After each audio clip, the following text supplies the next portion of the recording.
Volvo Cars has great hopes of the new Volvo C30 Electric that is now being tested in Sweden. These cars contain advanced measuring equipment that, amongst other things, will provide valuable knowledge about how different driving and charging routines affect the lithium-ion battery and its serviceable life in an electric car. We see a very, very strong interest in Europe, but also in other countries in the world for electrical vehicle, and we have now started the pre-series, and we will start with volume production in the beginning of next year.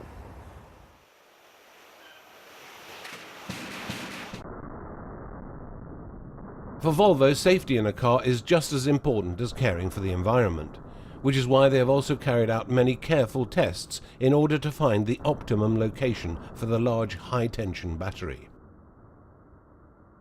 I think the electrical vehicle is here now. It's basically the third attempt, but due to the development of technology, and particularly the lithium-ion batteries, I'm absolutely sure that with the range that we now can give the customer, this car is now a practical vehicle in the city commuting situation.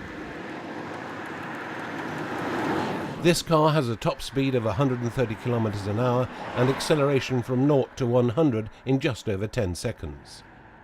The total driving range on a single charge is 150 kilometers, which is in fact considerably less than what 90% of daily commuters drive.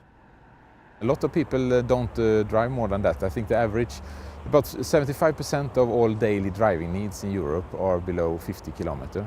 And people will adapt. I mean, you use it for your commuter traffic, for your shopping, for your going to the city and friends.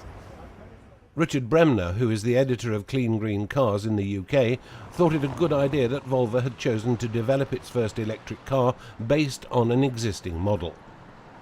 By this means, both high safety performance and good comfort are already dealt with. Well, I think the C30 particularly is quite an interesting car to use for this, because the car is packaged in electric form as a city commuter car, but the C30 is a coupe. It's very attractive. You'd be very happy to be driving around town in a car that looked like that with the convenience features that it's got. So I think it could work quite well. One of the major advantages is, of course, that an electric car is also amazingly cheap to drive. We're talking about running costs of approximately €3 per 100 kilometers, which means about a third of the cost compared to diesel. Another advantage is also the fact that this car can be charged from a completely normal electrical wall outlet. There are also other positive advantages compared to diesel or petrol-driven cars. There are a few differences that really positively surprise you as a driver. First, there is much better comfort. There is no vibration in the car.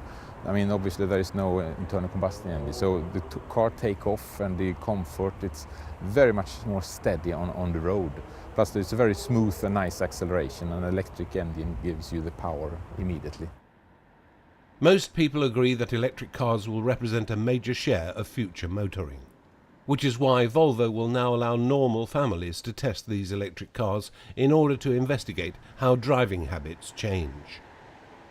How will the family use an active family which have children, they maybe have animals, maybe a dog or something like that. How will they use the car in an everyday life and also in a suburban climate? So that is something that we need to know much more about today.